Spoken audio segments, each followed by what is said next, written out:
हरिओम। विरक्ते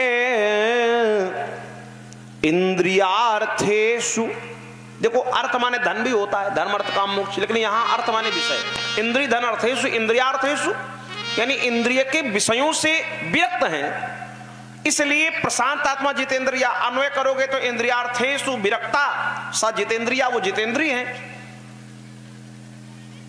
और एक शब्द आया कि केवल जितेंद्रिय नहीं है, प्रशांत आत्मा भी है। ये प्रशांत क्या है?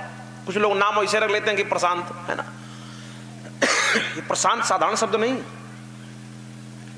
जीव की जो प्रकृति है वो माताजी तीन प्रकार की है। एक साधारण प्रकृति है, दूसरी शांत प्रकृति है, और तीसरी सबसे महान प्रशांत प्रकृति है। तो सुदामा जी की प्रशांत प्रकृति है, इसलिए प्रशांत आत्मा। साधारण प्रकृति नदियों की होती है, बरसात आई तो इतना जल कि आसपास के गांव वाले कहते हैं कि अब नहीं बचेंगे, इस बार तो बही जाएंगे। और जैसे गर्मी आई जल खत्म हो गया। ये साधारण प्रकृति है। शांत प्रकृति है सागर की, चाहे जितना जल जाए, चाहे जितना निकाला जाए, लेकिन कभी ना घटता है और ना कभी बढ़ता है। लेकिन हर महीने में एक दिन ऐसा आता है जब समुद्र का जल बढ़ जाता है और बाद में घट जाता है। इसको ज्वार भाटा कहते हैं। लेकिन वो भी हाँ समुद्र है बढ़िया। क्यों? क्योंकि चंद्रमा को पूरा देख करके बढ़ता है, पूर्णिमा को। और संसार में ऐसे लोग बहुत कम हैं जो दूसरे को बढ़ता देख करके बढ़े। कहा भी गया,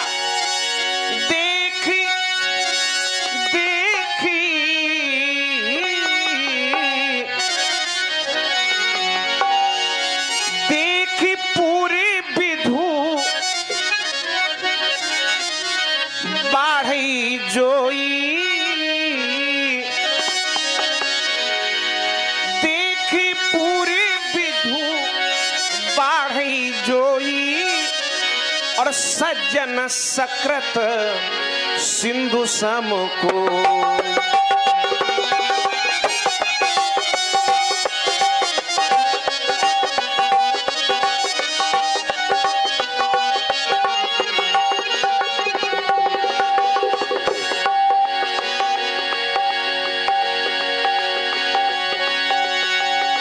देखी पूरी विधु बाढ़ी जोई,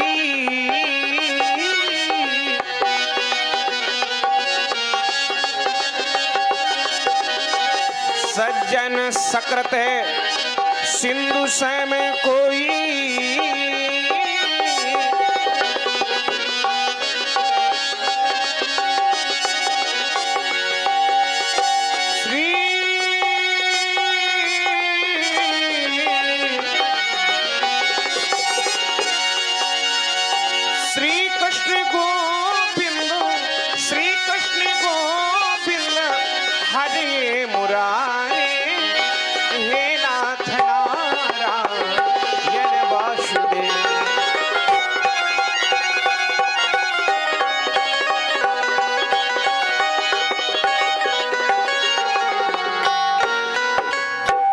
अच्छा भैया, समुद्र में ज्वार भाटा आता है, लेकिन एक सागर है, इन्हीं सागरों में प्रशांत महासागर, उसमें कभी ज्वार भाटा नहीं आता।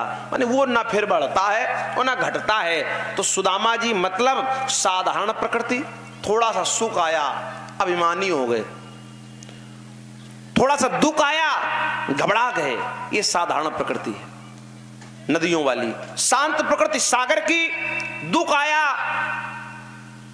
कोई उलझन नहीं, सुख आया कोई अभिमान नहीं, ये शांत प्रकृति है। लेकिन बहुत बड़ा सुख आ जाए, बहुत बड़ा दुख आ जाए तो घबराते हैं। लेकिन प्रशांत प्रकृति, चाहे जितना बड़ा सुख आ जाए कोई अभिमान नहीं, चाहे जितना दुख आ जाए कोई उनको उलझन नहीं, कोई परेशानी नहीं, कोई समस्या, ये प्रशांत प्रकृति है। यही सुदामा जी की प्रकृति है, इसलिए प्रशांत आत्मा जितेंद्रिया। रामचरितमानस में राम जी ने एक उदाहरण दिया है नवमी भक्ति का। नवम सरल सबसन छल हीना और मम भरोस ही हरस ना। भक्ति की नौ कक्षाएं हैं और नवम है ये। सबसे बड़ी बात है कि दुख में दुखी ना हो, सुख में। और राम जी ने ये करके दिखाया है, शिक्षा नहीं दी है केवल। प्रसन्नताम या न गताभिषेक तस्तथा न ममली बनवास दुखता मुखाम भुजश्री रघुनंदन समय सदास्तु सा मंजुल मंगल प्रदा। बन जाते समय वो दुखी नहीं है और राज तिलक के समय प्रसन्न नहीं है। उनका जो चेहरा जो छवि है वही है दोनों समय। ये बात है। सुदामा भी ऐसे ही है। इसलिए प्रशांतात्मा जितेंद्रिय। अच्छा एक बात है, सब बढ़िया बढ़िया चल रहा है अभी, सुदामा जी के बारे में कुछ भी गलत नहीं है। क्या? भगवान कृष्ण के सखा हैं, ब्राह्मण हैं, तपस्वी ब्राह्मण हैं, जितेंद्रिय हैं, इंद्रिय के विषयों से विरक्त हैं, प्रशांतात्मा हैं, सब बढ़िया है। पत्नी का नाम है सुशीला। सुशीला का मतलब सु माने सुंदर, शील माने चरित्र। जिनका चरित्र सुंदर हो वो सुशीला जी। अब भैया नारी के चरित्र की अगर बात की जाए तो गोस्वामी जी ने सबसे पहले धैर्य, फिर धर्म, फिर मित्र और बाद में नारी का नाम लिया।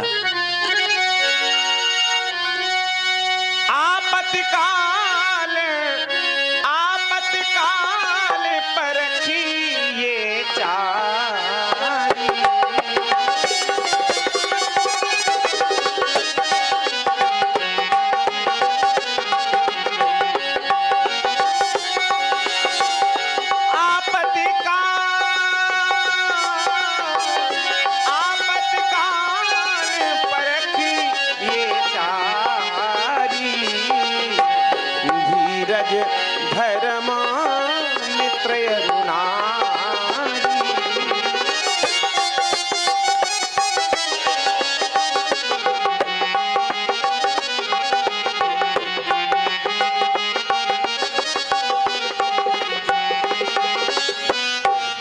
नाम सुशीला माने सु माने सुंदर, शील माने आचरण। ऐसी विपत्ति में भी जिनके आचरण सुंदर हैं वो सुशीला है। 9 बेटे हैं, सब बढ़िया है। अभी सब बढ़िया है। अच्छा कितना भी भैया बढ़िया हो, कुछ ना कुछ कमी जीवन में होती है। समुद्र में बड़ा जल है पर खारा है, चंद्रमा में बड़ा रूप है पर काला दाग है। तो सुदामा जी भगवान कृष्ण के सखा हैं। ध्यान से सुनना। 9 बेटे हैं, पत्नी पतिव्रता है, सुशीला है, तपस्वी हैं, जितेंद्रिय हैं, बैरागी हैं, भजनानंदी हैं। लेकिन अब लेकिन तो लगा है सबके पीछे। लेकिन एक कमी है कि गरीब है, धनहीन है, धनवान नहीं है। हाँ धनहीन है। अब ध्यान देना, दुनिया का सबसे बड़ा दुख, सबसे बड़ा दुख, अगर कोई सोचता हो कि तमाम लोग कहते हैं बीमारी है ये वो, ना।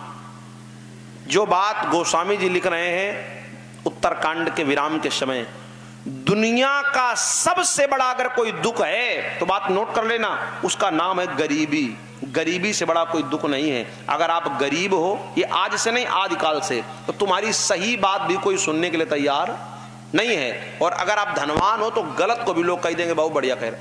देखो बात समझो, मैं कोई ये प्रचार गलत नहीं कर रहा हूं कि तुम गलत ढंग से पैसा कमा लो, ये प्रचार करने का उद्देश्य नहीं। पर समझो इस बात को, गलत ढंग से धन कमाना गलत बात है, पर गरीब बने रहना जीवन भर ये उससे भी गलत बात है। हाँ, काकभूषुंड जी ने राम कथा सुनाई। ध्यान से सुनना। राम कथा सुनाई, गरुड़ जी का मोह दूर हो गया। फिर भी गरुड़ जी ने कहा कि मेरे मन में कुछ प्रश्न हैं। बोले कितने प्रश्न हैं? का 7 सप्त प्रश्न मम कहो बखानी। उस 7 तो मैं नहीं बताऊंगा क्योंकि रामायण का विषय है, पर 2 उसमें से ले रहा हूं। उन्होंने कहा बड़ सुख कवन, इस दुनिया का सबसे बड़ा सुख क्या है काकभूषुंड जी, और कवन दुख भारी, सबसे बड़ा दुख क्या है? तो उत्तर दिया उन्होंने। और एक बात नोट कर लो, अमीर होना, धनवान होना ये सबसे बड़ा सुख नहीं है, पर गरीब होना सबसे बड़ा दुख जरूर है।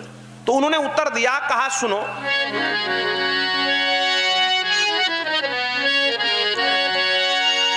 कहा संत मिलने संत मिलने सम और सुख जग नाही। संत के मिलने जैसा दुनिया में कोई सुख नहीं है। अब गरुड़ जी ने अपने आप अनुमान लगाया कि फिर संत के बिछुड़ने से बड़ा कोई दुख नहीं का। ना ना ना ना, बिछुड़ने से बड़े दुख हैं संसार में, पर मिलने से बड़ा कोई सुख नहीं अगर संत मिल जाए। लेकिन भैया संतों को प्रणाम करो, ज्यादा चक्कर में ना पड़ो। क्यों भाई? मानस में भाई संत अगर असली है और तुमने उसे नकली समझ लिया, हंसी उड़ाई या कोई तिकड़म किया तो मरे, समझो। और संत अगर नकली है और तुमने उसको असली समझ लिया तो मरे। राम कथा में यही हुआ, एक राजा भानु प्रताप ने एक नकली महात्मा को असली समझ लिया और उसे परिवार सहित मरना पड़ा। और भागवत में यही हुआ, एक राजा परीक्षित ने एक असली को नकली समझ के गले में मरा हुआ सांप डाल दिया, उन्हें भी मरना पड़ा। तो दोनों लोग धोखा खाए। ये भागवत वाले राजा असली को नकली समझ बैठे, वो रामायण के राजा भानु प्रताप नकली को असली समझ बैठे। तो इसलिए प्रणाम करो, समझने में ना पड़ो, पता नहीं तुम का समझ जाओ और का हुए। सही सही हो गया तो ठीक है। तो एक बात समझिए यहां पर, तो कहा संत के मिलने से बड़ा संत मिलन सम सुख जग नाही। तो का दुख संत का बिछुड़ना का ना, बोले अलग बात है वो। तो बोले कौन? का नहीं दरिद्र सम दुख जग माही। दरिद्रता माने गरीबी, गरीबी से बड़ा कोई दुख नहीं है। अब चूंकि शुरू से कुछ लोग बातों को काटते आए हैं, अब कुछ लोग ज्ञान देने वाले हैं। बोले नहीं भैया गरीबी बढ़िया है। हमने कहा क्यों बढ़िया है? बोले रहीमदास जी लिख गए हैं। क्या लिख गए हैं? देखो संतों ने क्या लिखा और हमने क्या समझा, इस बात को समझिएगा। उन्होंने क्या लिखा? भाई जब हम अमीर होते हैं तब हमें पता चलता है कि हमारे कितने हैं, पर जब हम गरीब होते हैं तब हमें पता चलता है कि हम कितनों के हैं। तो उन्होंने लिखा, रही मन विपदा हूं भली। विपत्ति, गरीबी, मुसीबत, दुख अच्छा है। जो थोड़े दिन होए और हित अनहित इस जगत में जान परत सब। गरीबी बढ़िया है क्योंकि पता चल जाता है कि कौन अपना है कौन पराया है। लेकिन एक बात समझो कि रहीमदास जी लिख क्या रहे हैं? उन्होंने कहा रहीमन विपदा है भली। कब? जब थोड़े दिन होए। थोड़े दिन की गरीबी चाचा जी अच्छी है, पता चल जाता है कौन अपना है कौन पराया है। और तुम जिंदगी भर गरीबे बने रहे, यही डिसाइड करते रहे कि अपना से क्या फायदा है भाई? तो जिंदगी भर की अच्छी नहीं है, थोड़े दिन की गरीबी अच्छी है। खैर कहा भी गया है, हे विधाता, हे विधाता,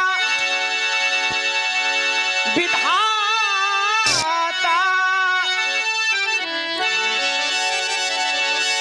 विधाता किसी को गरीबी न दे, मौत दे दे लेकिन बदनसीबी न दे।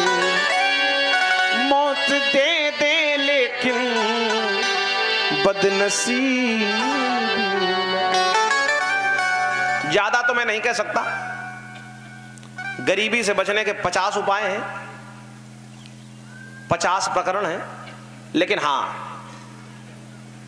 प्रभात काल में अगर कोई व्यक्ति सूर्योदय के पहले करे तो बहुत अच्छा है, सूर्योदय के समय करे तो अच्छा है, सूर्योदय के बाद करे तो भी चलेगा।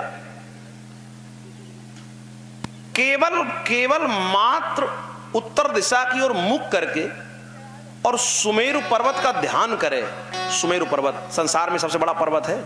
जब देवताओं को कहीं जगह नहीं मिलती तो रावण आवत सुनो सकोहा, तो देवन तके मेरु गिर खोहा। हम ये नहीं करेंगे तुम किसी की बेईमानी करके धनवान हो जाओ, हम तो शास्त्र का प्रमाण देंगे। सुमेरु पर्वत का नाम ले और सुमेरु पर्वत का ध्यान करे, बस इतना ही रोज करता रहे तो उसके जीवन में गरीबी नहीं आएगी, और होगी तो चली जाएगी। ऐसा शास्त्र का मत है। बोलो गोविंद भगवान की।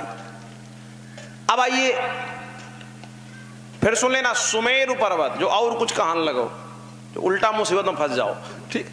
हाँ, तो देखिए अब सुदामा जी गरीब हैं, भिक्षा से जीवन यापन करते हैं, लेकिन उन्हें तनिक भी इस बात की कोई चिंता और फिक्र नहीं है, ना सुशीला को है। एक दिन भिक्षा मांगने गए और उनको भिक्षा नहीं मिली। लौट के आ गए, जो कुछ रूखा सूखा था बालकों को खिला दिया, पर बालक छके नहीं, भूखे रहे। कहा मां मुझे और भोजन चाहिए, तो जब था नहीं तो क्या दे। दूसरे दिन सुदामा जी भिक्षा मांगने गए, भिक्षा नहीं मिली, बालक भूखे सो गए। आज तीसरा दिन आ गया, भिक्षा जब गरीबी होती तो मांगने से भीख नहीं मिलती। जब तीसरे दिन भिक्षा नहीं मिली तो बालक भूख से रोने लगे और मां सुशीला से कहते हैं, मां तुम हमसे नाराज हो, जो 3 दिनों से मुझे कुछ खाने को नहीं दे रही हो। अब मां कैसे कहे कि बेटा मैं गरीब हूं, क्योंकि बच्चे गरीबी का अर्थ नहीं जानते। एक बात मैं बता दूं, कोई कितना भी संस्कारित हो, कितना भी धैर्यशाली हो, वो स्वयं भूखा रह सकता है, लेकिन अपने बेटे को भूख से रोते हुए कभी नहीं देख सकता। और यही हुआ सुशीला के साथ। जब सुशीला ने बेटों को भूख से रोते हुए देखा तो फिर कह ही दिया सुदामा जी से कि स्वामी तुम नित्य जिनका नाम लेते हो, जिनका भजन करते हो और कहते हो कि तुम्हारे बचपन के सखा हैं, वे लक्ष्मीपति हैं, नारायण हैं, गोविंद हैं, उनके पास तुम जाते क्यों नहीं, उनसे याचना क्यों नहीं करते। सुदामा जी ने कहा उनसे याचना हम करें। कहा हां। अरे क्यों करें याचना। तो सुशीला ने कहा इसलिए कि जब द्रौपदी को लेकर के दुशासन चला तो उन्हें अपने परिवार वालों का, संसार वालों का सहारा था, तो वे नहीं आए। जब उनको पुकारा तो वे आए। और जब गजेंद्र का पैर ग्राह ने पकड़ लिया तो गजेंद्र को भी अपने बल का अभिमान था, परिवार का सहारा था, तो वे नहीं आए। लेकिन जब भगवान को पुकारा तो आए। तो कम से कम पुकारो तो, शायद वो तुम्हारे पुकारने का ही इंतजार कर रहे हो। क्योंकि मैंने सुना है ग्राहत छूटी गजेंद्र गयो पिय, या ही सुनिश्चय है जी मेरे। और द्रौपदी ध्यान धरियो जब ही, तब ही पटकोटि लगे चौफेरे। सुदामा जी ने कहा मतलब अब तुम्हारे कहने का आशय ये है, मैंने जीवन में कभी सकाम पूजा नहीं की, मैंने निष्काम होकर के प्रभु का भजन किया है। तुम कहना चाहते हो मैं द्वारिका जाकर अपने सखा से, जो कि आयु में मुझसे छोटा है, उससे मैं मांगू? नहीं नहीं। सुदामा जी ने कहा सुनो, शिक्षक हो सिगरी जग को और तियता को कहा अब देती हो शिक्षा। जे तप से परलोक सिधारत, तो संपत्ति की तिनको नहीं इच्छा। और सुदामा जी बोले मेरे ही हरि, मेरे ही हरि के पद पंकज और 12,000 ले देखी परीक्षा ये औरन को, धन चाहिए बावरी पर ब्राह्मण को धन केवल दीक्षा। सुशीला मैया ने हट किया, इसलिए नहीं कि सुदामा जी कुछ मांगने जाएं, बल्कि इसलिए कि चलो इसी बहाने प्रभु के दर्शन हो जाएंगे। सुदामा जी ने क्या सोचा? मांगने के लिए नहीं, धनी होने के लिए नहीं।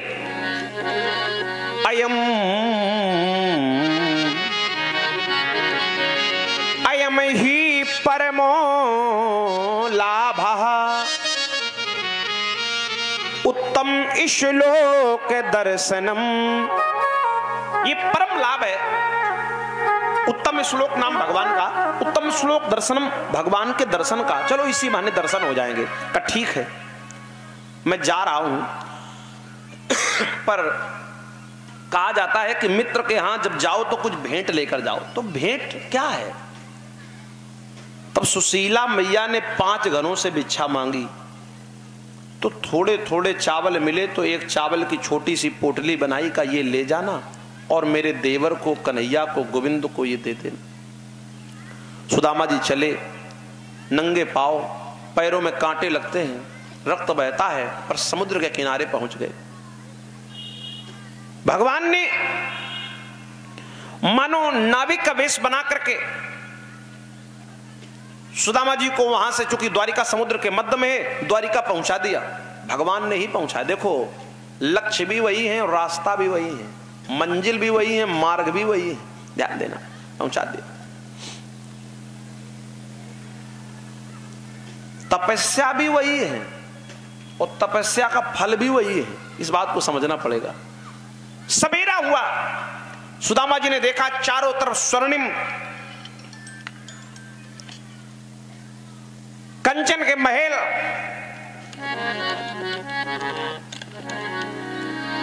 मेरे भाइयों, सुदामा जी महाराज आगे बढ़े। देखा क्या? एक माता जी गले में मणियों की मालाएं पहने, पर वो झाड़ू लगा रही हैं। तो सुदामा जी को लगा कि संसार में धातुओं में सोना कीमती है और सोने से कीमती भी मणि होती है। तो मणि की माला तो शायद ये द्वारिकाधीश कृष्ण की ही धर्म पत्नी है। महाराज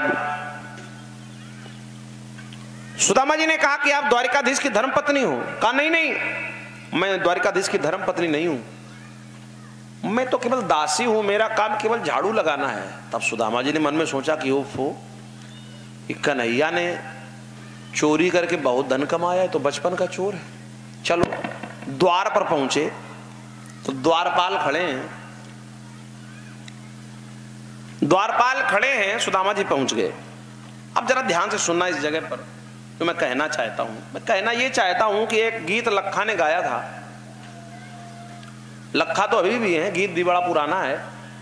अरे द्वारपालों कन्हैया से कह दो, दर पे सुदामा गरीब आ गया है। बात हो गई है। ये गीत गाने को हम भी गा सकते हैं, कह सकते हैं तो ये गा देंगे। पर एक बात तुम्हें बताएं, लखा ये नहीं जानते थे कि हमारे गीत की इतनी दुर्दशा होगी आगे चल के। ये कैसे? आपने देखा होगा टेलीविजन में झांकियां होती हैं, कथाओं में भी झांकियां होने लगी अब तो। लीला में, झांकियों में इतना गलत ढंग से लोग दिखाते हैं इस प्रसंग को, और सभी ने देखा होगा, कोई नई बात नहीं कर रहे हैं, कि सुदामा गए, द्वारपाल खड़े हैं, कृष्ण बहुत ऊंचे बैठे हैं रुक्मिणी के साथ, और सुदामा गए और बोले अरे द्वारपालों, गाना बजा दिया, और फिर वो द्वारपाल मारते हैं धक्का, तो सुदामा जी मुंह भरा गिरते हैं। देखा है कि नहीं? कोई नई बात बता रहे हैं? एक बात बता दूं, लीला दिखाओ पर गलत ढंग से नहीं, झांकी दिखाओ पर टेलीविजन वालों ने क्या देखा पता नहीं। पर एक बात आपको बता दें, आप खुद निर्णय करो, क्या भगवान के दरवाजे पर ऐसे द्वारपाल भर्ती हो सकते हैं जो किसी गरीब को देखकर धक्का मार दें? एक बार सनक सनंदन सातन सनत कुमार जब बैकुंठ के 6 दरवाजों को पार करके 7वें दरवाजे पर पहुंचे, तो वहां जय और विजय ने रोका था, धक्का नहीं मारा था, रोका था बस। तो 3 जन्म तक राक्षस होने का श्राप दिया था और भगवान को 4 बार 12 नरसिंह, राम और कृष्ण अवतार लेना पड़ा।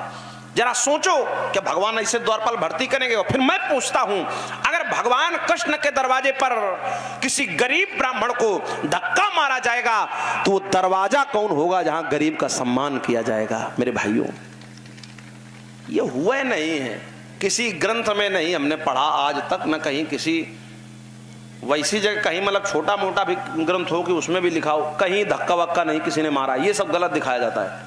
हाँ भाई, द्वारपाल माने जो सुरक्षा कर्मी है, अंदर कैसे जाने दे, तो वो उन्होंने ये पूछा कि आप कौन हैं, तो ये उनका फर्ज है। तो सुदामा जी ने कहा मेरा नाम सुदामा है। कहा अच्छा, तो आप हैं कौन? कहा मैं द्वारिकाधीश श्री कृष्ण का बड़ा प्रिय मित्र हूं, उनका सखा हूं।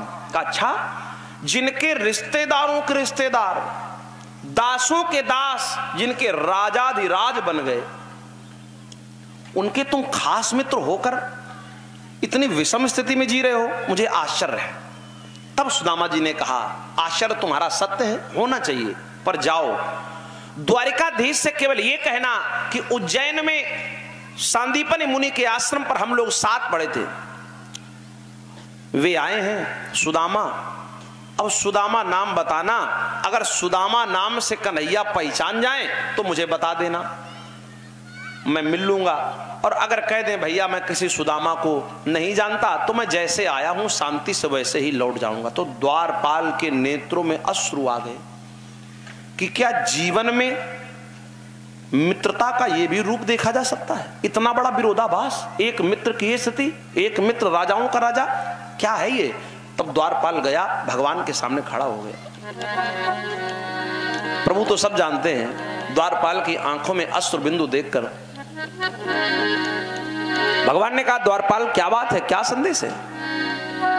द्वारपाल ने कहा प्रभु जो मैंने देखा है उस दृश्य पर मेरे नेत्रों को न तो भरोसा हो रहा है न मेरे मन को विश्वास हो रहा है। क्या देखा तुमने? तो सुनो,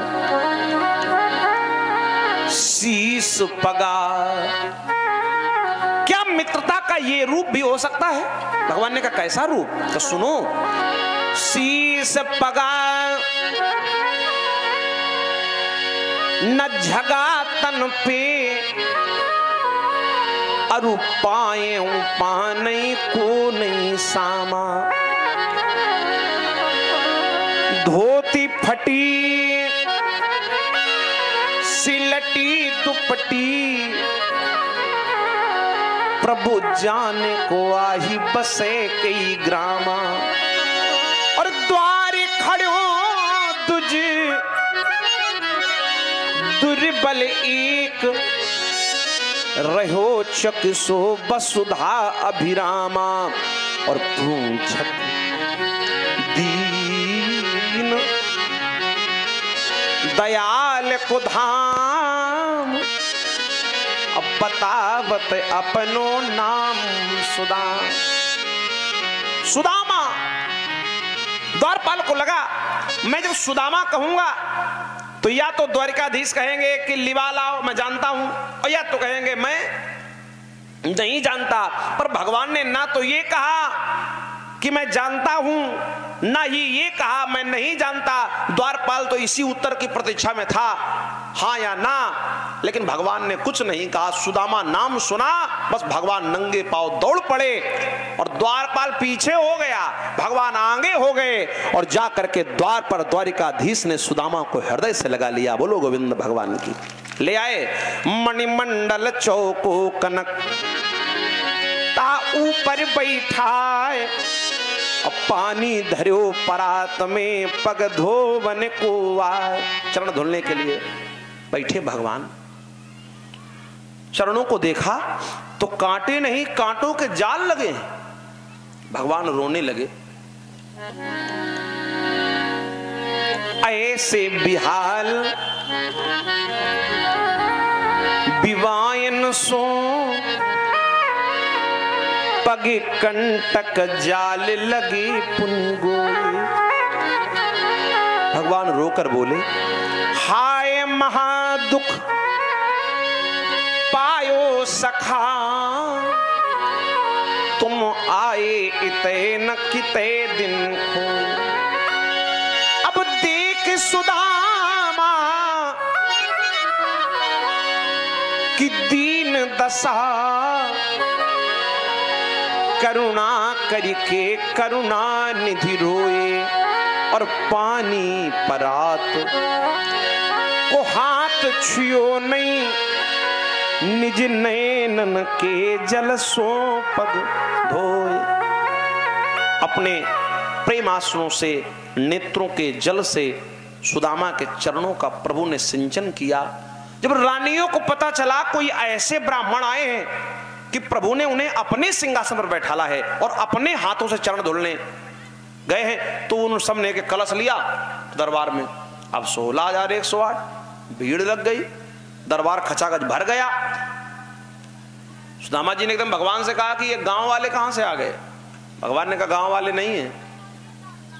फिर कहा ये सब हमने विवाह किए। कितने किए हैं? का 16,108। सुदामा जी सिंहासन से नीचे उतरे कि बस अब नहीं रुकेंगे। का क्यों? का यहां आ गए तो रो रहे हो और अभी जो है इतने विवाह किए, यहन बता रहे हो कि बड़े सखा हैं, रो रहे हो, यहां आए क्यों नहीं, याद क्यों नहीं किया? अब विवाह में व्यक्ति मित्र को याद करता है कि नहीं? भगवान ने कहा करता है। कहा चलो पहले विवाह में नहीं याद कर पाए, दूसरे में याद कर लेते, तीसरे में याद कर लेते, चौथे में याद कर लेते, मतलब हद हो गई। 16,000 विवाह तुमने कर डाले और एक में भी अपने मित्र सुदामा की याद नहीं आई कि उसको भी निमंत्रण देकर बुला लें।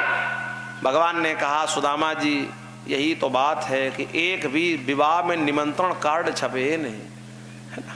हाँ, आपने सुना है। खैर रहे। अब सुदामा जी ने बचपन देखा था, वो बचपन जब देखा था तो उस बचपन में भगवान गायों को चराते हैं, ग्वालों के साथ खेलते हैं, पढ़ने गए उज्जैनी, साथ में पढ़े, तो वो रूप देखा है।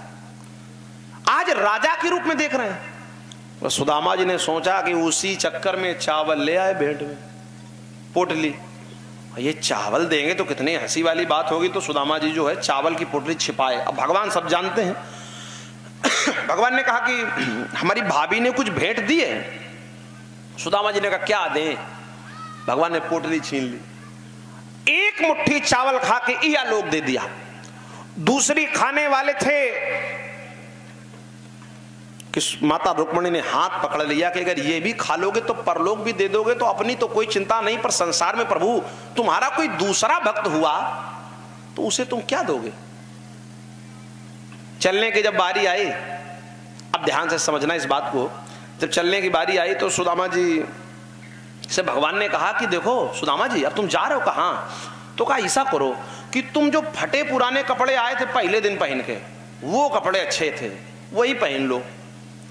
और ये बताओ कि रानियों से कुछ तुम्हें मिला होगा दक्षिणा वगैरह। अब भोजने किया तो 16,000 रानियां, तो अगर एक ही 1 रुपया मान लो तो 16,000 तो एक ही बार के हो गए। तो कब वो सब हमें दे दो।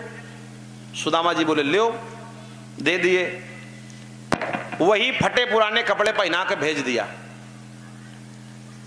अब इस बात को समझो, उसे तो हंसी की बात है, ये बहुत बड़ी बात है कि भगवान ने सुदामा से सब क्यों ले लिया।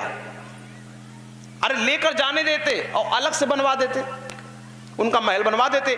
ले इसलिए लिया क्योंकि भैया गरीबी का भी एक प्रमुख कारण है।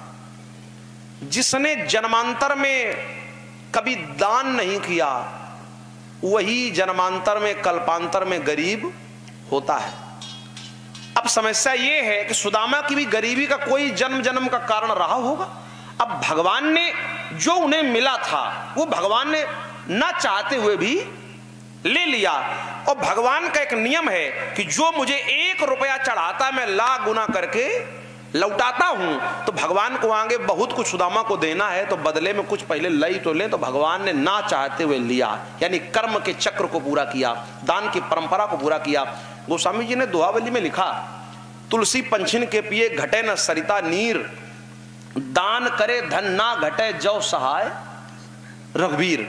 दान करने से धन नहीं घटता। ईमानदारी से बताओ, मान लो आप अपनी जेब में 5,000 रुपए डाले हो, हमें नहीं पता कितने डालो, पर मैं एक उदाहरण दे रहा हूं। आप आए, अकाल्यो भोले भैया ये यज्ञ है, इसमें हमारा 500 रुपए लिख लीजिए, या दान पात्र में डाल दिए या किसी को दे दिए, तो ईमानदारी से बताओ तुम्हारी जेब में कितने रुपए बचे? 5,000 के 4500 बचे कि 5,000 रहे? इस बात को ध्यान से सुनना।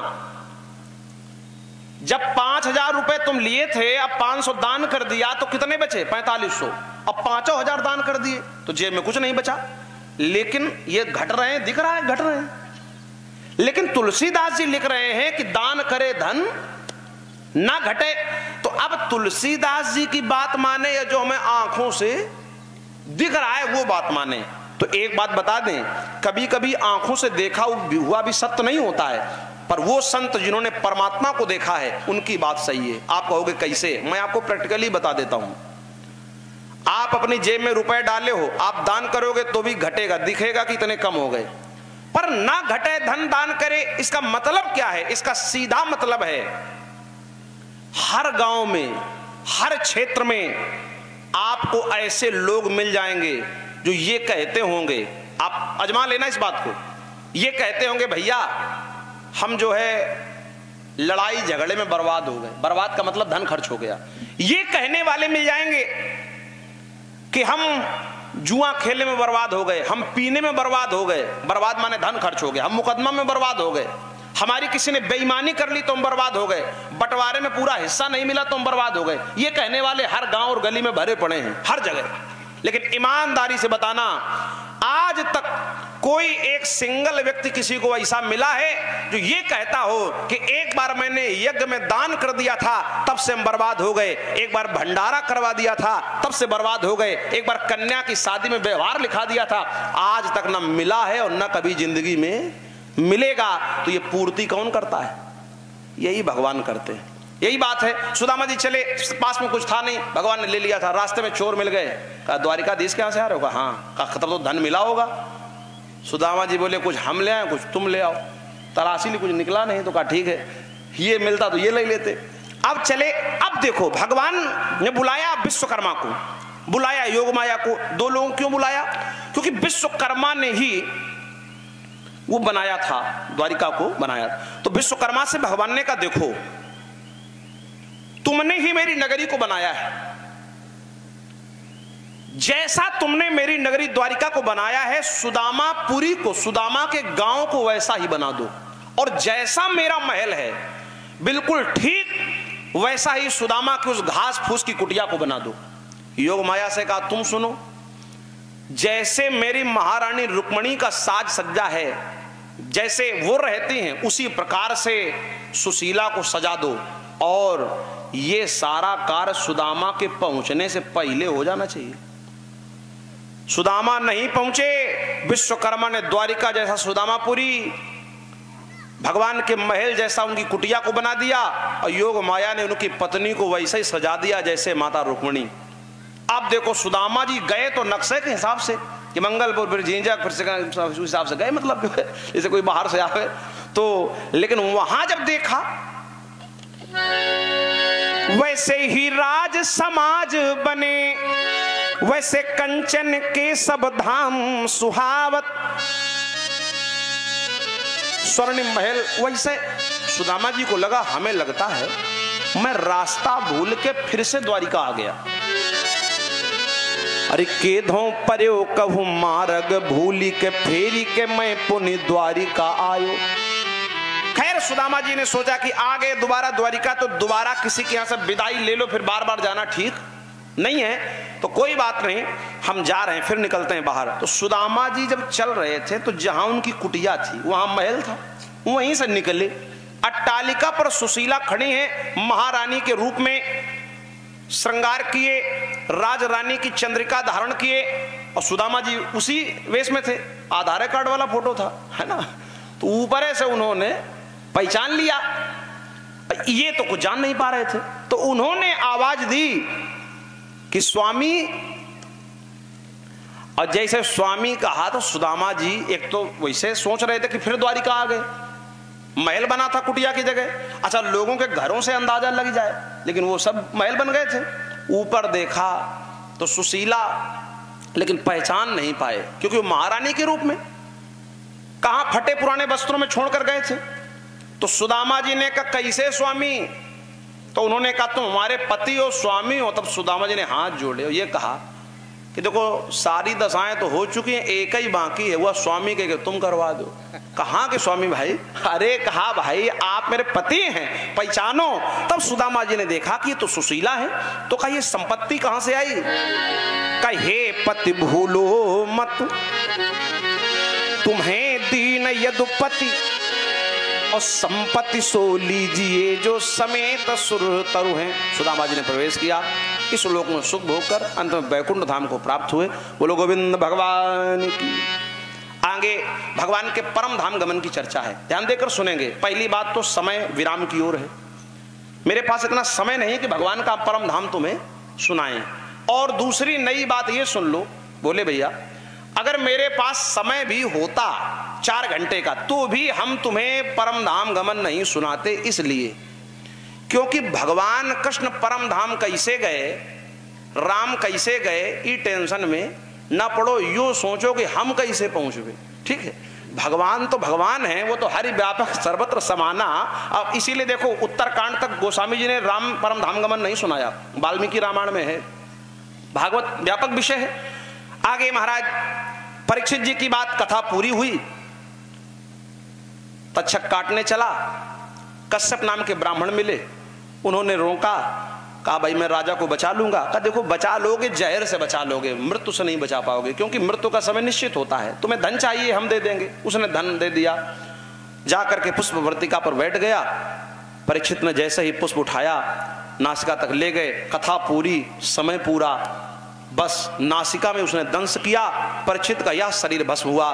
देखते देखते दिव्य शरीर धारण करके परीक्षित जी परम धाम को प्राप्त हुए। बोलो श्री परीक्षित जी महाराज की। महाराज ब्रह्मा जी ने देखा सर्प के द्वारा काटा जाना ये अकाल मृत्यु है। ब्रह्मलोक में एक तराजू है, इसमें ग्रंथों को तौला जाता है। तो ब्रह्मलोके तुलाम बद्ध्वा सद ग्रंथान तोलयन, एक तरफ भागवत को रखा, एक तरफ मोक्ष के समस्त साधनों को रखा, लेकिन भागवत का पलड़ा भारी पड़ गया, सब साधन रह गए हल्के, पलड़ा झुका, कथा मृत का। एक बार सभी लोग जय घोष करेंगे श्रीमद् भागवत महापुराण की। अब आइए भागवत जी का विराम का जो श्लोक है ना, उसे सभी लोग बोलेंगे, और जिनको समझ में आए वो तो बोलेंगे, जिनका ना समझ में आए वो खाली मुंह चलावत रहो, कोई दिक्कत नहीं है। हाँ, यहाँ तो सब ठीक ही है। नाम संकीर्तनम यस्य सर्व पाप प्रणाशनम प्रणामो दुख शमनस्तम नमामि हरिम परम। ओम नमो भगवते वासुदेवाय। बोलो राधे बिहारी सरकार की, श्री बलदाऊ भैया की, श्री रेवती मैया की, नमः पार्वती पते हर हर महादेव।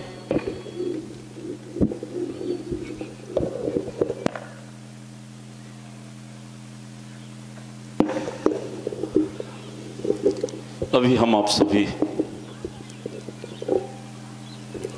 आज कार्यक्रम के विराम दिवस पर विश्राम सभा में, विश्राम दिवस में भागवत जी की पावन कथा, जिनको हम कहते थे कि राम कथा वक्ता के साथ में आप भागवत कथावाचक भी हैं। जब पहले दिन आप राम कथा हेतु पधारे तो मैंने आपका परिचय दिया कि आप राम कथा वक्ता भी हैं, भागवत कथा वक्ता भी हैं, आप लक्ष्मण अभिनेता भी हैं, और अच्छे किस्म के लक्ष्मण अभिनेता हैं।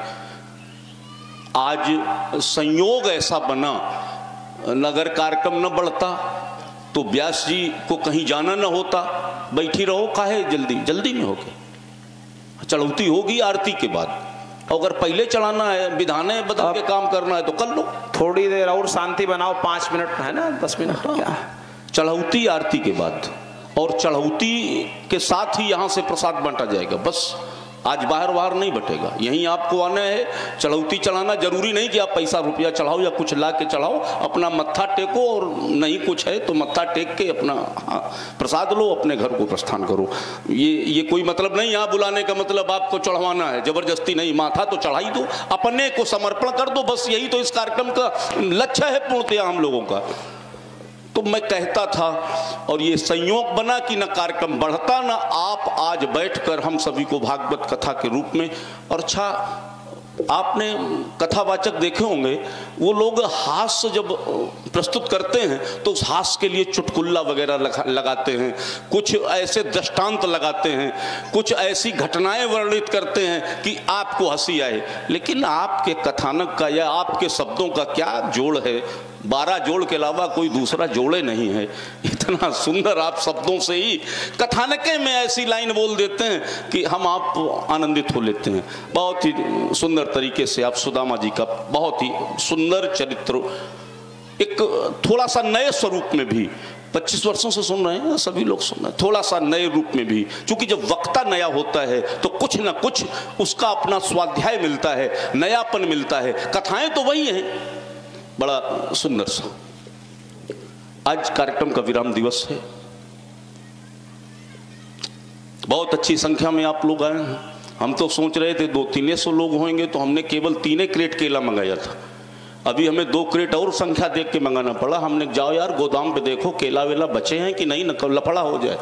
अच्छा, आज केला भी नहीं चढ़े, आज तो आटे चावल चढ़ रहा है, क्योंकि कल पूड़ी और खीर का मामला है, तो आज वही चल रहा है। तो फिर 2 क्रेट केला और मंगाए कि आज संख्या अच्छी है, ऐसा ना हो कहीं। और एक तो लैया पूर्ति व्यवस्था के लिए हम लोग रखते हैं, कहीं प्रसाद में कोई ऐसी व्यवस्था ना हो जाए। लेकिन आज एकादशी का पावन पर्व है, उससे भी वंचित हैं कि वो रखी तो है लेकिन उसको दे नहीं सकते हैं। तो इसलिए फिर हमने कहा यार 2 क्रेट और ले आओ। बहुत बहुत धन्यवाद। चलो अंत में आई, आप आ तो गई।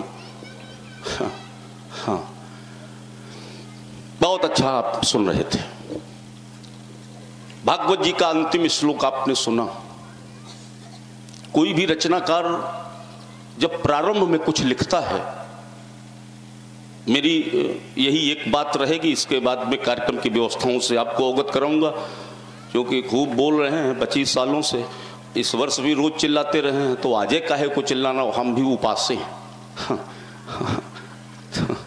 तथा भी नहीं है। और 1 महीना हो गया है बोलते बोलते, तीसरा कार्यक्रम लगातार है, फील्ड से फील्ड, फील्ड से फील्ड। हमारे गेस्ट हाउस वाला वर्कर कल चिल्ला रहा था परीक्षित जी कि 4 कार्यक्रम हो गए, झींझक में पड़े हैं। एको दिन ये नहीं कि घूम के देख जाते गेस्ट हाउस में क्या हो रहा है। सब भगवान जी देखेंगे, क्या लेना देना, सब ठीक।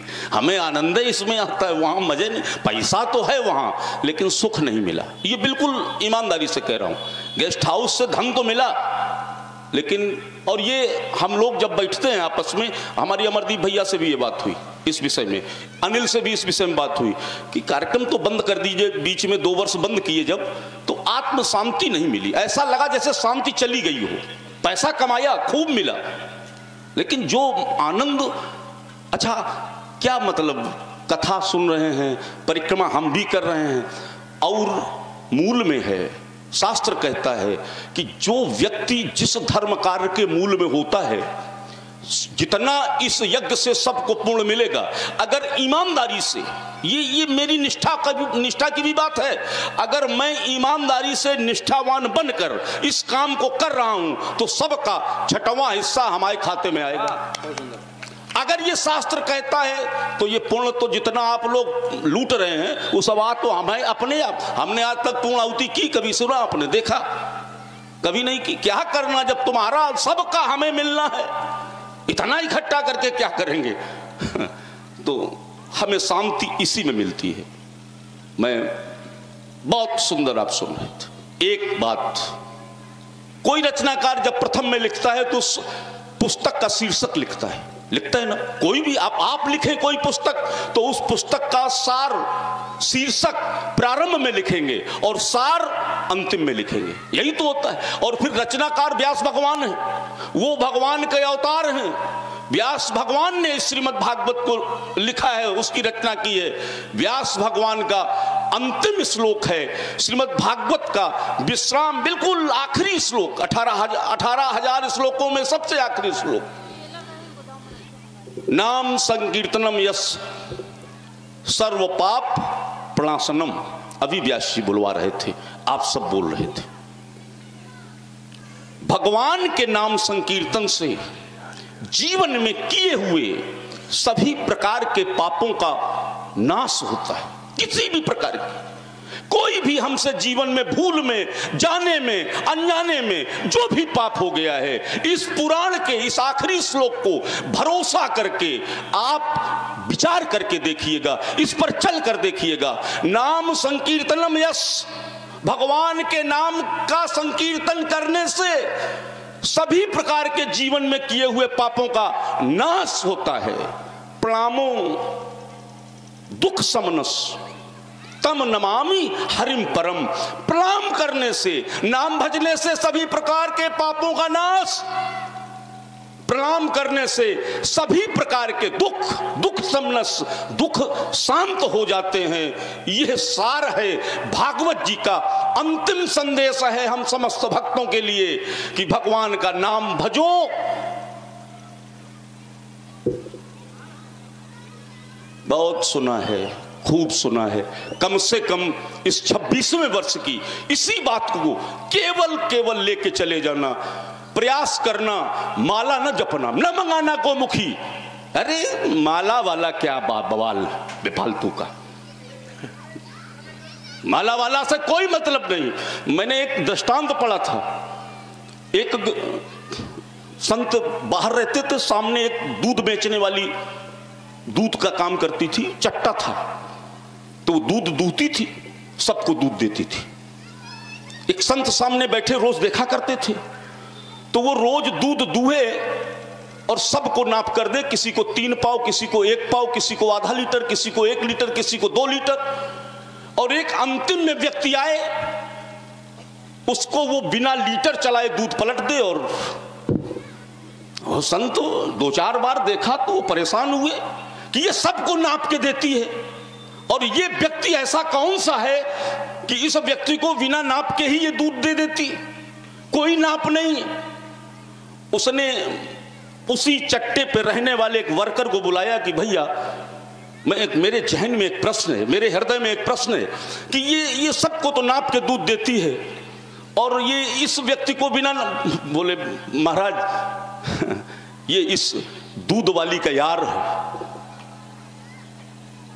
इसलिए अन्य सब पैसे से दूध लेते हैं, लेकिन ये चूंकि इसका यार है, ये अपने यार को बिना नाप के दूध दे देती है, और इसका यार बिना नाप के दूध रोज पाता है। बस संत नाचने लगा, वाह भैया, जीवन का एक बहुमूल प्रश्न का उत्तर मिल गया। मैं आज तक बेमतलब में परेशान था, माला गिना करता था। जब एक साधारण स्त्री अपने यार के लिए कोई नाप नहीं रखती, तो मैं अपने यार को क्यों नाप कर माला गिन गिन कर माला करूं? क्या बात?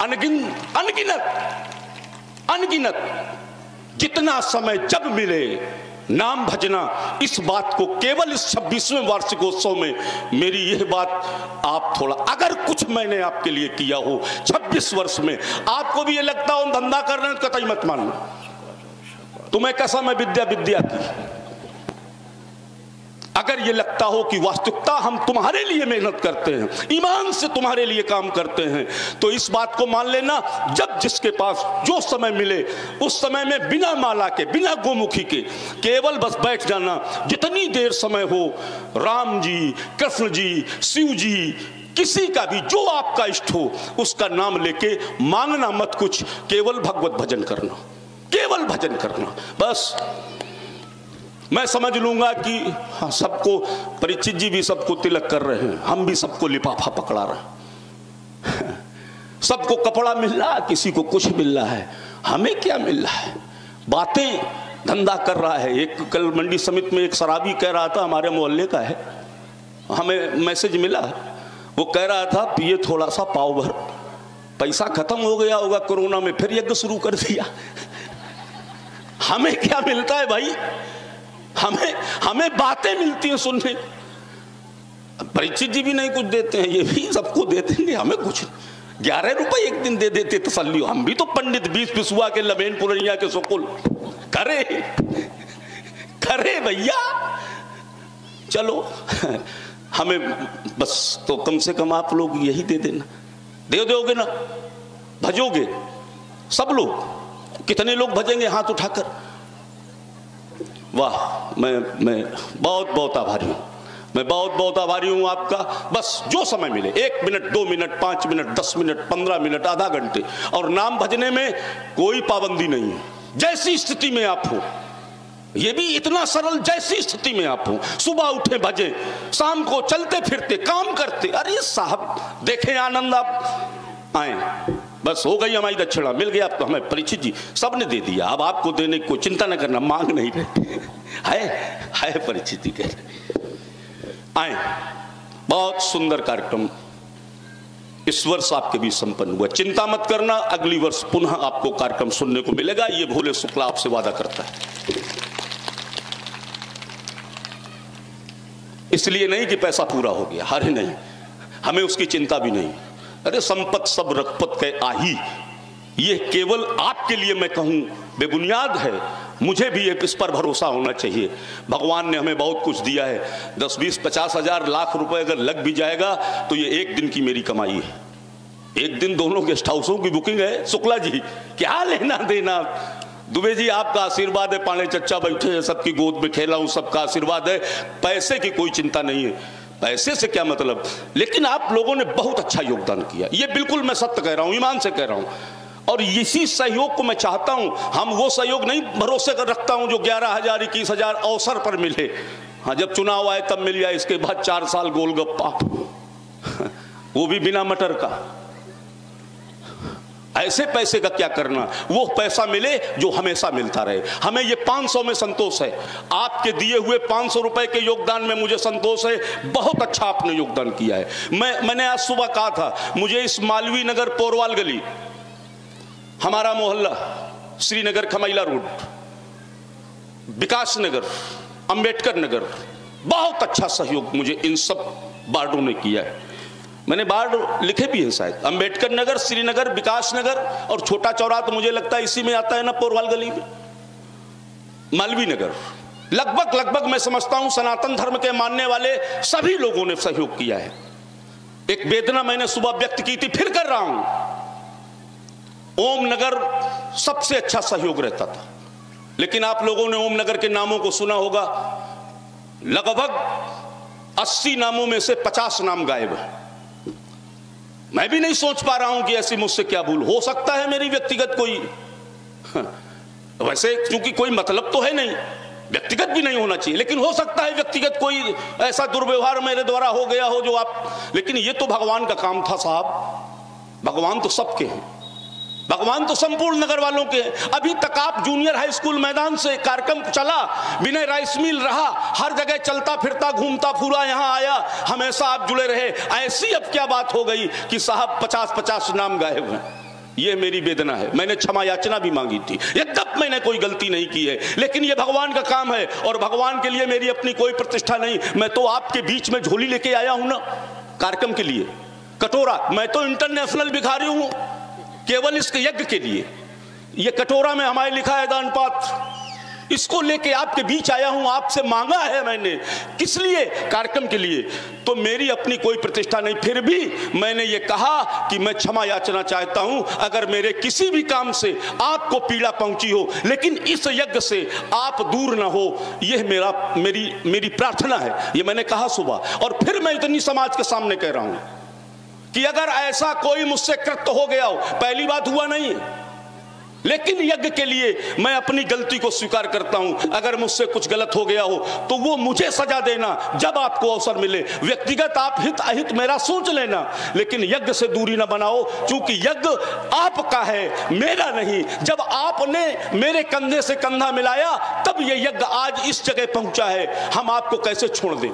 हम नहीं छोड़ना चाहते हैं। हम चाहते हैं कि आप जैसे पहले जुड़े थे वैसे ही आज फिर अपने घर वापस आ जाओ। हम आपसे निवेदन करते हैं, अगर कोई गलती हुई हो समाज में कान पकड़कर आपसे क्षमा याचना मांगते हैं। तमाम लोग ओम नगर के बैठे, अब इससे बड़ा और क्या मैं कह सकता हूं। इस कार्यक्रम के लिए मैं क्षमा याचना मांग रहा हूं। इसलिए पुनः कार्यक्रम आपको अगली वर्ष मिलेगा, क्योंकि बहुत अच्छा योगदान इन समस्त वार्डवासियों ने हमें दिया है। आओ, मैं केवल वो नाम बोलूंगा जो कल बोलने के बाद मुझे सहयोग मिला है, ठीक है ना। वैसे सुबह में मैं दोहरा चुका हूं, लेकिन अभी जो कल बोलने के बाद मुझे सहयोग प्राप्त हुआ है, 5100 रुपए का सहयोग डॉक्टर ललित नारायण जी मिश्रा, हमारे बड़े भाई गौरी शंकर महाविद्यालय प्रबंधक, आपके द्वारा सहयोगार्थ प्रदान किए गए। कुछ वस्तुदान, एक टीन रिफाइंड का सहयोग रामकिशन जी गुप्ता, बड़ा चौराहा, आपके द्वारा प्रदान किया गया। 221 रुपए और 1 बोरी चीनी अवस्थी कृषि यंत्र उद्योग द्वारिकागंज, आपके द्वारा प्रदान किया गया। 100 किलो चीनी और अनवरत 3-4-5 दिन रोज दूध, चाय पत्ती, शक्कर इत्यादि दीपचंद पोरवाल की माता जी के द्वारा नित्य आता रहा। और आज 1 कुंटल शक्कर, 100 किलो शक्कर, 2 बोरी चीनी भंडारे के लिए आपके द्वारा भेजी गई। मैं बहुत बहुत आपका आभार व्यक्त करता हूं। एक बहुत अच्छा सहयोग जो मेरा लगभग 3000 रुपए का मेरा वजन हल्का हुआ, सरिता देवी, सरिता अवस्थी, अब मुझे पति का नाम नहीं याद है, ये रेलवे कॉलोनी के पीछे रहती हैं, सरिता अवस्थी, यज्ञ में हवन किया था। इन्होंने मुझे 1100 रुपए का अर्थ का सहयोग पहले दे चुकी है। इसके बाद में भी आज हमारे यज्ञ के, वैसे ये हमें करना होता है, समिति को करना होता है कि चारों जो यज्ञ के 5 पंडित होते हैं उन सबको वस्त्र और दक्षिणा, ये नियम है हमारा, उनको देना होता है। उन्होंने कल मुझे ले जाके रवि क्लॉथ हाउस से और लगभग 3032 रुपए के वस्त्र खरीद कर उन पंडितों को दिए, उन विद्वानों को दिए। तो मेरा तो वजन हल्का किया ना। ये इतना बड़ा सहयोग सरिता अवस्थी जी ने और किया, मैं इनका भी बहुत बहुत आभार व्यक्त करता हूँ। 221 रुपए और 50 किलो गेहूं नारायण चाय वाले मालवीय नगर, आपके द्वारा प्रदान किया गया है। 31 रुपए संजय गुप्ता, मनी मानसी इंटरप्राइजेज, हमारे गेस्ट हाउस में जस्ट पड़ोसी हैं, वार्ड नंबर 3 खमैला रोड निवासी, श्रीनगर निवासी, आपके द्वारा 31 रुपए का योगदान प्रदान हुआ है। 21 रुपए अंकित गुप्ता, सुनील ट्रेडर्स, छोटा चौराहा, आपके द्वारा प्रदान किया गया है। 21 रुपए हमारे वार्ड के सभासद नानू गुप्ता जी, उनके द्वारा प्रदान किया गया है। 1100 रुपए लल्ला बस्ती सहारा वाले ओमनगर, 1100 रुपए संतोष गुप्ता बर्तन वाले वार्ड नंबर 3 श्रीनगर, 1100 रुपए मुरारी अग्नोत्री पोरवाल गली, 1100 रुपए पंडित विनय तिवारी डिलौलिया वाले खमैला रोड, 1100 रुपए अवनीश वाजपेयी श्रीनगर खमैला रोड, 1100 रुपए शशि तिवारी पुत्री वीरेंद्र दीक्षित भोला नगर, 1100 रुपए राम बहादुर कुशवाहा सरिया वाले खमैला रोड, 1100 रुपए मनीष सचिन शुक्ला पुत्र स्वर्गीय डीपी शुक्ला जी ओमनगर, 1100 रुपए श्याम किशोर अग्नोत्री द्वारकागंज, 1100 रुपए कैलाश शर्मा हलवाई बैटरी वाले सुभाष नगर, आपके द्वारा प्रदान किया गया है। 551 रुपए लल्ला मिठाई वाले ओमनगर और 551 रुपए पुत्री स्वर्गीय राम गोपाल जी राठौर, जस्ट हमारे पीछे रहते थे, हर बार बहुत अच्छा सहयोग करते थे, कथा को सुनते थे। अभी उनकी शायद कार्यक्रम के पहले दिन उनकी 13वीं संस्कार हुआ है, एक्सपायर कर गए, उनका शरीर शांत हो गया। उनकी पुत्री ने उनके नाम को चलाते रहे, चलता रहे, वो आजीवन सदस्य थे तो वो नाम चलता रहे, तो उनकी पुत्री ने 551 रुपए का आर्थिक सहयोग प्रदान कर अपने पिताजी के नाम से लिखाया है। मैं बहुत बहुत आभारी हूं। 511 रुपए रानी देवी राजपूत शंकरगंज, 501 मीरा यादव अंबेडकर नगर, 501 तार बाबू यादव मालवीय नगर, 501 हरनाम सिंह राठौर विकास नगर, 501 वीना सिंह राठौर पत्नी पुष्पेंद्र सिंह राठौर जसापुर वाले ओम नगर, 501 रुपए बंटी सिंह परिहार विकास नगर, 511 रुपए मूलचंद अग्रवाल जनरल स्टोर सब्जी मंडी, 501 रुपए हनी मिश्रा पुत्र श्याम मिश्रा खमैला रोड, 501 रुपए गिरजा सैनी फल वाले खमैला रोड, 501 रुपए ब्रजेश कुमार छोटा चौराहा, 501 रुपए और पुनः 200 रुपए कृष्णा जादौन विकास नगर, 501 रुपए प्रदीप अग्नोत्री विकास नगर, 501 रुपए विद्याराम शुक्ला एमएस कॉन्वेंट अंबेडकर नगर, 501 रुपए लल्ली अग्नोत्री शंकरगंज, 501 रुपए संगीता पाल ओम नगर, 501 रुपए तनु यादव ओम नगर, 501 रुपए राम बहादुर वर्मा मालवीय नगर सब्जी मंडी, 501 रुपए शिव वर्मा श्रीनगर खमैला रोड, 501 रुपए कृष्णा तिवारी भोला नगर, 501 रुपए धर्म पत्नी स्वर्गीय खुशी दीन शर्मा नासर सेड़ा, ये एक ऐसा सहयोग आया आज मेरे पास। मैंने पूछा कि ये चूंकि मेरी आजीवन सदस्य नहीं है, तो मैंने कहा ये 501 रुपये एक महिला लाई थी कोई, और वो भी बुजुर्ग थी, बोली ये चल नहीं पाती। तो उन्होंने ये नाम लिखाया खुशीदीन शर्मा का, नासर सेड़ा के निवासी हैं, और फिर वो वापस गई। बोले भैया ये है नहीं। तो हमने कहा फिर ये सहयोग किसने भेजा? बोले इनकी धर्मपत्नी ने। यानी वो नहीं आती क्या? तो बताया कि वो चल नहीं पाती। हमने फिर उन्होंने सहयोग कैसे भेजा?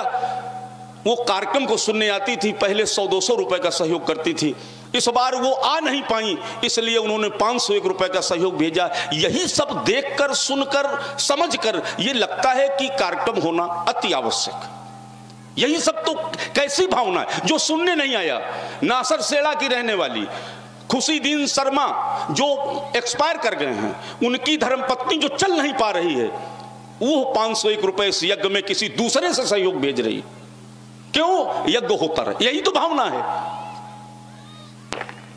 बहुत बहुत इन समस्त सहयोगियों का मैं आभार व्यक्त करता हूं। 2-4 नाम छोटे सहयोग के भी हैं, उनको क्यों छोड़ा जाए? 200 रुपए बल्ली गोविंद ओमनगर, 200 रुपए नन्हे खां श्रीनगर खमैला रोड, 100 रुपए सुशीला मालवी नगर, 151 रुपए राम आश्रय खानपुर, 201 रुपए उमेश पाल आदर्श चौराहा, 201 रुपए राजेश सैनी श्रीनगर, 101 रुपए देव कॉस्मेटिक सब्जी मंडी, 101 रुपए अरुण कुमार सिंह भोला नगर, 101 रुपए मुन्नी देवी अब्दुल कलाम नगर, 201 रुपए दामोदर शुक्ला कपड़ा वाले विकास नगर, 101 रुपए प्रेम सविता अखबार वाले, 151 रुपए नंद रामपाल रंधुआ, 101 रुपए मीना यादव, 100 रुपए कुणाल भदौरिया विकास नगर, 100 रुपए राधे राधे बहन जी ओम नगर, 110 रुपए मनीराम पिलक, 200 रुपए उपेंद्र उर्फ ललित शंकरगंज, 201 रुपए मुन्नी देवी जी आपके द्वारा प्रदान किया गया। एक सहयोग और अखिलेश दुबे पिलक वाले आपके द्वारा 501 रुपए का सहयोग प्रदान हुआ, और 501 रुपए संगीता पाल ओम नगर आपके द्वारा प्रदान किया गया। अभी तक कल शाम घोष के बाद अभी तक जो सहयोग हम तक यहाँ यज्ञ प्रांगण तक आया, वो सहयोग मैंने आप सबके समक्ष प्रस्तुत किया। अभी व्यास जी कह रहे थे भगवान गरीब उसको बनाता है जिसने पूर्व जन्मों में कभी कोई दान न किया हो। हम कहेंगे तो ये लगेगा कि ये चंदा मांगने के लिए ये बात कहता है, लेकिन वस्तुतः सत्य यही है। कुछ चीजें प्रारब्ध से पूर्व जन्मिन मिले ही नचारी सुत संपत्ति, हाँ ये प्रारब्ध का खेल है। लक्ष्मी धन ये प्रारब्ध का विषय है। अगर पूर्व जन्म में आपने दान किया है, सत्कर्म किया है, परोपकार किया है, किसी असहाय की मदद की है, तो आप धनवान होंगे। ये डिमडिम घोष है भगवान का। दीयताम दीयताम, क्या समझते हो आप? आपके दरवाजे आकर कुंडी खटखटाता है, आज अमावस है कुछ दे दो, दे दो, दीयताम दीयताम, दे दो दे दो। क्या समझते हो? नित्यम नित्यम ग्रहे, नित्य नित्य नए नए घरों में जाकर दीयताम दीयताम कहकर एक भिक्षा मांगने वाला भिक्षा पात्र लेकर आवाज लगाता है। क्या समझते हो? दीयताम दीयताम नित्यम नित्यम ग्रहे अदातुम फल ईदसम, कभी नहीं दिया वो भीख नहीं मांगता, वो भीख नहीं मांगता। उसकी यह दशा इसलिए है कि उसने अदातुम कभी किसी को कुछ पूर्व जन्म में दिया नहीं, इसलिए उसकी यह दशा है। भीख मांगने की बात नहीं। यही सत्य है कि अगर पूर्व जन्म में हमने सत्कर्म, तो कम से कम, अच्छा भगवान गए 125 वर्ष इस धराधाम पर रहकर वो योगेश्वर भगवान श्री कृष्ण अपने धाम जाता है। इसका मतलब क्या है? उसका संदेश क्या है? उसका यह संदेश है, यह मृत्युलोक है, यहां से सबको मरना है। यही तो है वो भगवान जिसकी भ्रकुट से सृष्टि का सृजन और विनाश होता है। वो भगवान भी आज मर रहा है, क्योंकि मृत्युलोक पर लीला के लिए अवतरित हुआ है। वो भगवान भी गया। मतलब जो मैंने सत्कर्म किया है, जो मैंने सत्संग किया है, जो मेरी साधना है, वही साहब केवल मेरे साथ जाएगी।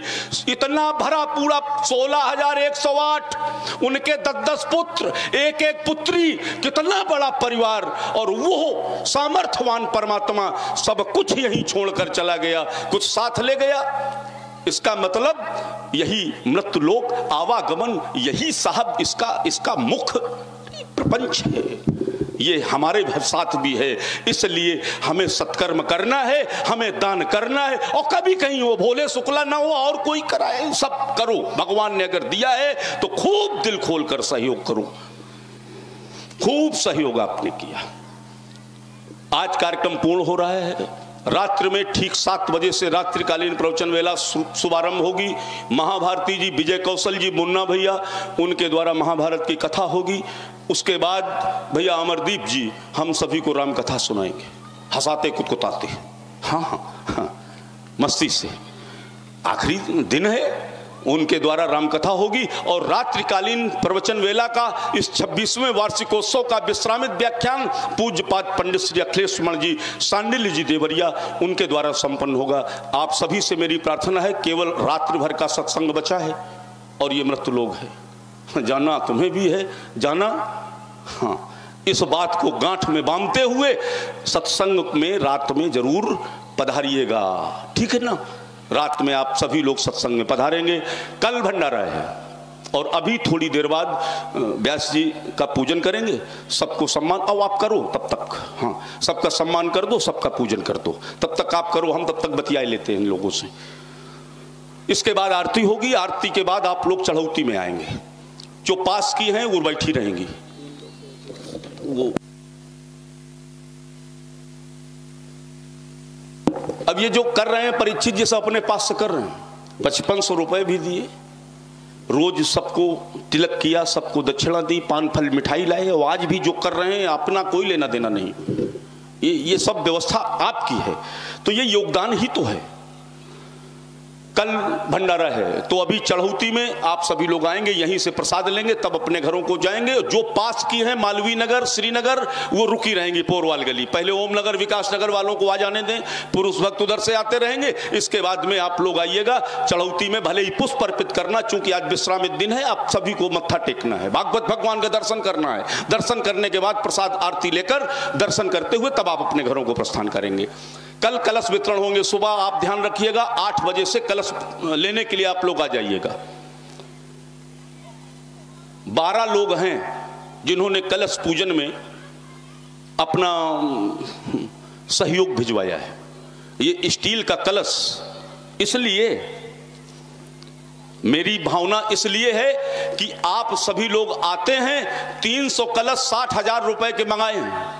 2 महीने पहले ऑर्डर देता हूं, चूंकि ये बनते नहीं है, बाहर बहुत जोधपुर से आते हैं। जोधपुर से ये कलश बन के आते हैं फैक्ट्री से, वहां से 2 महीने पहले पैसा लगाना पड़ता है, ऑर्डर देना पड़ता है। वो इसलिए केवल 12 लोग कलश का पूजन करें, इसलिए नहीं। मेरी प्रार्थना है, ले जाइएगा कलश घर में उठाकर। संकल्प आपने लिया होगा, अपनी मनोकामना आपने मांगी होगी, कही होगी जब आपने कलश भरा होगा। इस जल को घर में किंचाव कर लेना। अभी तक मैंने दूसरा विधान बताया था, अब मैं आज दूसरा विधान बता रहा हूं। कलश रखने का, कलश पूजन का विधान दूसरा बता रहा हूं। कल कलश ले जाना, कलश ले जाके भगवान की अलवारी में इस जल को निकाल लेना, इस जल को घर में किंचाव कर देना। किंचाव कर छिड़काव करने के बाद में जो शेष धन बचे तुलसी के घरवे में चढ़ा देना, और इसी कलश में कंठ तक चावल भर के, अक्षत भर के भगवान की अलवारी में रख देना। नित्य पूजन करना और वही प्रार्थना करना जो मनोकामना आपने कलश भरते समय कही है। यह समझना कि समस्त देवी देवता, यज्ञ नारायण भगवान ये कलश है। यह प्रार्थना करती रहना। 1 वर्ष तक अनवरत धन चढ़ाना, यहां देना न देना, घर पे सत्यनारायण की कथा करा लेना, कन्या खिला देना, लेकिन पूजन करना, फिर देखना वो मनोकामना आपकी पूरी होती है या नहीं। भरोसा करके ये देखना। केवल अरहर की दाल भरने के लिए कलश उठाने आई हो तो समझ लेना दाल जो खाएगा उसका पेट खराब हो जाए। अरे हाँ, तमाशा है क्या? ये धर्म क्षेत्र है साहब, एक एक चीज का हिसाब देना पड़ता है। एक मखाना यहां का चढ़ा हुआ उसका भी हिसाब देना पड़ता है। होश में ये नहीं कि 300 कलश उठे हैं और 12 कलश केवल पूजन के पैसे आए। कष्ट होता है, इसलिए नहीं कलश सबको फ्री दिए जाते हैं। अगर भविष्य में भी कलश फ्री चाहिए है तो फिर कलश का पूजन करिएगा। 2 लाभ, समिति का कोष हल्का होगा, आपको 1 वर्ष यज्ञ भगवान की साधना करने का पूर्ण लाभ प्राप्त होगा कि नहीं? ये लालच है आपका भी और हमारा भी, दोनों लोगों का काम, दोनों लोगों का भला। तो ये प्रयास करिएगा। कल भंडारा है, कल सुबह की चाय सब घरों की रद्द, क्योंकि सबसे बड़ा अभाव दूध का है। और तो सब मिल जाएगा दुकानों पे, रिफाइंड मिल जाएगा, शक्कर मिल जाएगी, लेकिन दूध बड़ा विलक्षण मामला है। तो सब लोग सुबह दूध थोड़ा थोड़ा, भले ही जो जितना भेज सके, आधा लीटर 1 लीटर, बूंद बूंद से घड़ा भरता है, प्रयास करिएगा सब लोग सुबह समय से दूध भेजने का। जिन लोगों को दूध का थोड़ा बढ़ चढ़कर सहयोग करना है, जैसे 10 लीटर 20 लीटर, वो कृपया मुझे शाम तक बता देंगे, ताकि सुबह मैं उतना ऑर्डर से मंगवा सकूं। मुझे 2 कुंटल दूध की आवश्यकता पड़ती है खीर के लिए। तो मेरी प्रार्थना है, और चढ़ौती में जो पूड़ी और खीर में लगता है, जैसे मैं एक शक्कर मत भेजना, आ गई है, पूरी हो गई, खूब आ गई, खूब खीर मीठी हो जाएगी, ज्यादा मीठी खाओगी शुगर हो जाएगा।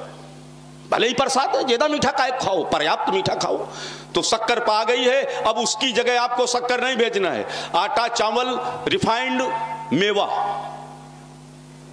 हमारी भी जुगाड़ है, भगवान चकाचक है।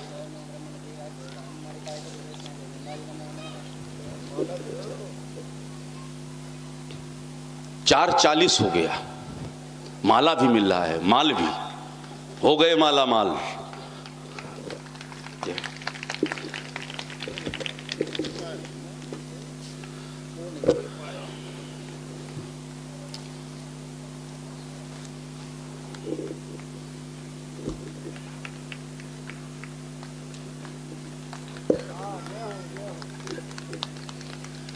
वाह, भगवान ने खूब सुनी।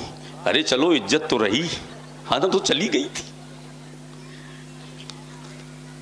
तो कल भंडारे में इन वस्तुओं का आपको दान करना है, समझ गए ना? शक्कर नहीं भेजनी है, शक्कर की जगह आप लोग मेवा भेजिएगा। जो खीर में डाल दें हम रखेंगे नहीं, चिंता न करो। चढ़ा हुआ कभी न बच्चों को खाने दिया, न मैं खाता हूं।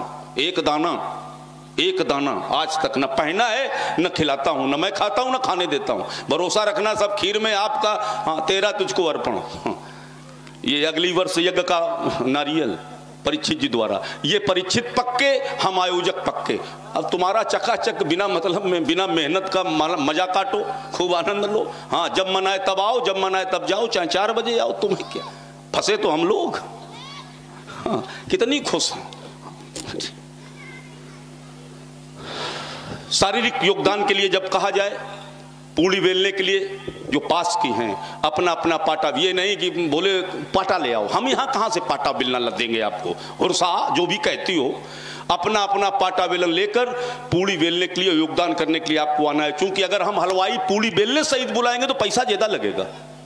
भाई, पूड़ी बेलने वाले आएंगे तो पैसा लेंगे, तो इसके लिए आपको शारीरिक योगदान करना है। जब भी अनाउंसमेंट किया जाए, आप लोग पधारेंगे, शारीरिक योगदान करेंगे। शेष कलश का बोली दिया है, भंडारे का बोली दिया है, वस्त्रदान का बोली दिया है, सहयोग आपने खूब किया है। पूर्ति पड़ रही हो ठीक है, नहीं पड़ रही हो तो भी भगवान की कृपा से सब पूर्ति है। और अगर जिसका रह गया है तो मेरी उससे प्रार्थना है कि भिजवाने का प्रयास करें। आप चिंता ना करें, यह गारंटी है कि आपके दिए हुए 11 रुपए का भी सदुपयोग होगा। इस भरोसे के साथ आप सहयोग भिजवाइएगा, सहयोग करते रहिएगा, आपको एक अच्छा कार्यक्रम हमेशा सुनने और देखने को मिलता रहेगा। आइए, आरती खड़े होके तो कर लेना, लेकिन फिर वहीं बैठ जाना। पास वाली, दूर वाली आके, और कहाँ हैं कमेटी के कुछ लोग हैं क्या? लाला पांडे, पीछे और 1-2 लड़के लेके आओ, आगे नवयुवक लेके आओ, और ये फल उठा के यहाँ रखो। लल्लू तिवारी इधर आओ, इधर आओ। कल्लू वर्मा इधर आओ। तुम भी आओ। गुप्ता जी अभी बैठे रहना थोड़ी देर, हमें थोड़ी व्यवस्था भी बना लेने दो ना। आप लोगों को प्रसाद देगा कौन? जल्दी आ जाओ, जल्दी आओ। लल्लू जल्दी आओ। 1 लोग और, लाला आ गए। हाँ, 4 लोग हो गए। 2 लोग इधर खड़े हो, 2 लोग इधर खड़े हो। एक क्रेट केला उठा के वहां रखो, और जो वहां चढ़ौती के लिए आए फटाफट देना, मुंह मत देखना, केवल उंगली देखना, प्रसाद बट जाएगा।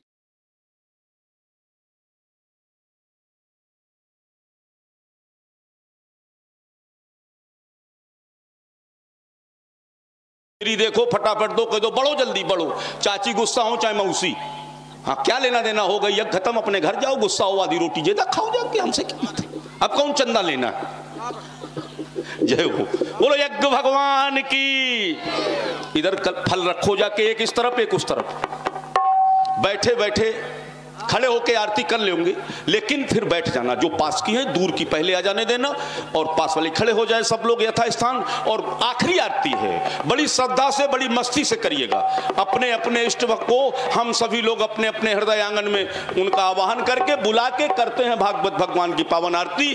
तदोपरांत यहीं चढ़ौती स्थल से आरती तथा प्रसाद लेकर अपने अपने घरों को प्रस्थान करेंगे। Hello hello hello. हरिः ओम। चंद्रमाः मनसो जातचक्षुः सूर्यो अजायतः श्रोत्राद्वायुष प्राणश मुखादग्निरजायतः।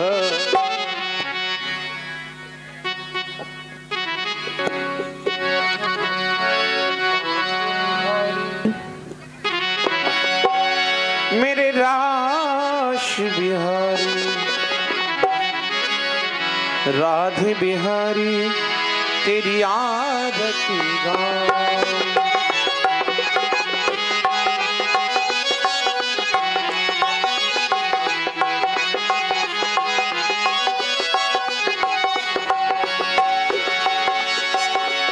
आरती गाऊं स्वामी आपको मनाऊं।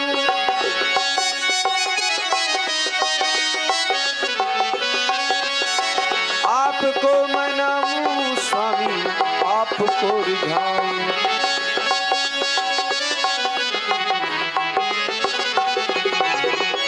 राश बिहारी तेरी आरती गाऊं।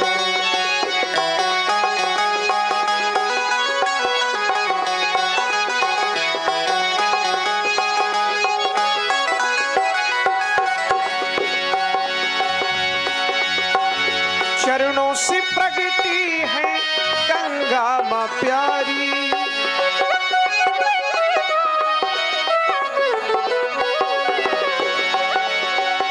जिसने सारी दुनिया है तारी।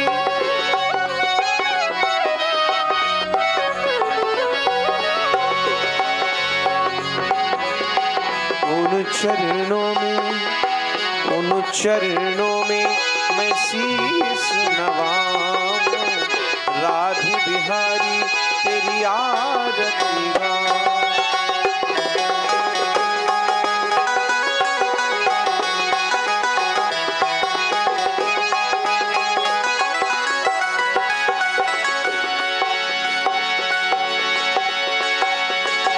आरती गाऊं स्वामी आपको मनाऊं।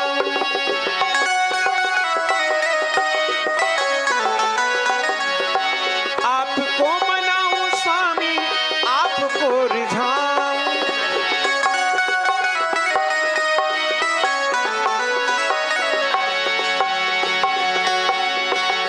राधे बिहारी तेरी आरती गाऊं।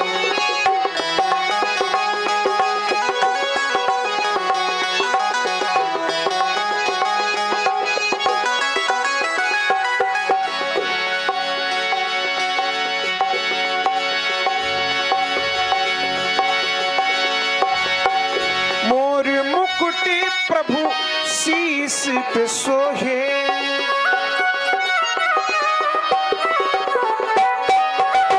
मोर मुकुट प्रभु शीस पे सोहे।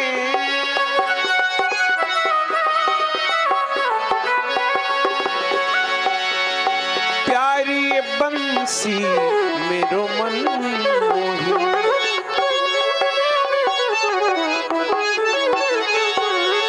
प्यारी बंसी मेरो मन।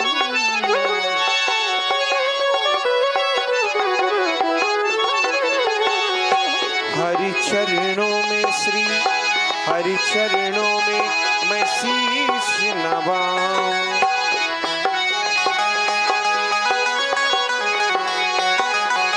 बांके बिहारी तेरी आरती गाऊं।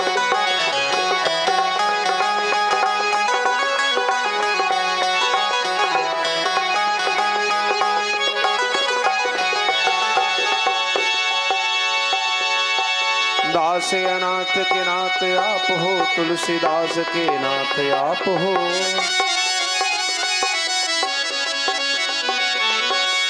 दास दास के नाथ आप हो,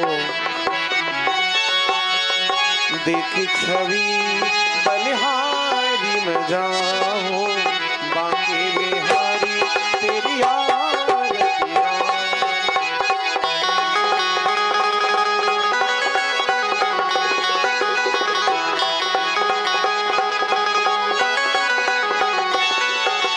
कर्पूर गौरम करुणावतारम संसार सारम भुजगेन्द्रहारम,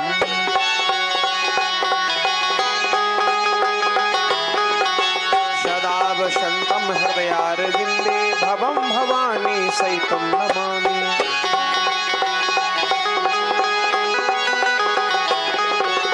मनोजवं मारुततुल्यवेगं जितेन्द्रियं बुद्धिमतां वरिष्ठम्,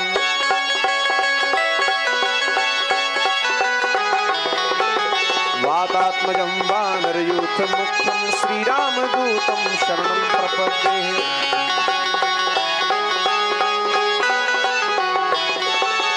नीलाम्बुज श्यामल कोमलांगं सीता समारोपित वामभागम्,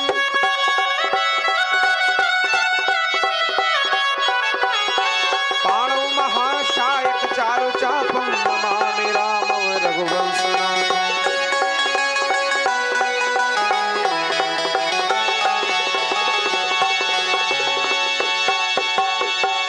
श्री कृष्णाय वासुदेवाय हरे परमात्मने प्रणतक्लेशनाशाय गोविंदाय नमो नमः।